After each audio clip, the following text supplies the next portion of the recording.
Paano nga ba kumuha ng police clearance dito sa Riyadh? So pag-usapan muna natin kung ano yung mga kailangan yung dalhin o yung mga requirements. Magdala ng photocopy of your passport and ikama.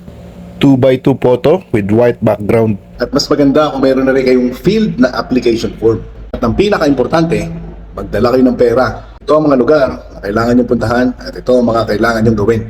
Kumuha ka muna ng endorsement letter sa Philippine Embassy. So after mo makuha yung endorsement letter, kailangan mo naman ngayon pumunta sa Ministry of Foreign Affairs. Take note, lahat ng transaction dito sa Ministry of Foreign Affairs ay kailangan bayaran through online ha.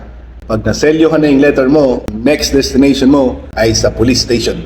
Located dito sa Dira, dyan sa Bata. Also, please take note na kailangan mo rin kumuha ng appointment. Ang pagkuha ng appointment is through Abshir system. So after mo makuha ang police record mo, kailangan mo bumalik uli sa Ministry of Foreign Affairs. So after the final seal, bumalik ka sa ating embahada. Kailangan mo naman siya ngayong ipa-authenticate. Prepare ka na uli na pangbayad mo. So after mo authenticate ng Philippine Embassy yung document mo o yung file mo, congratulations. Tapos na ang lakad mo. So i-summarize lang natin ha. So requirements, Philippine Embassy, Ministry of Foreign Affairs, Police Station, Ministry of Foreign Affairs, Embassy. Done.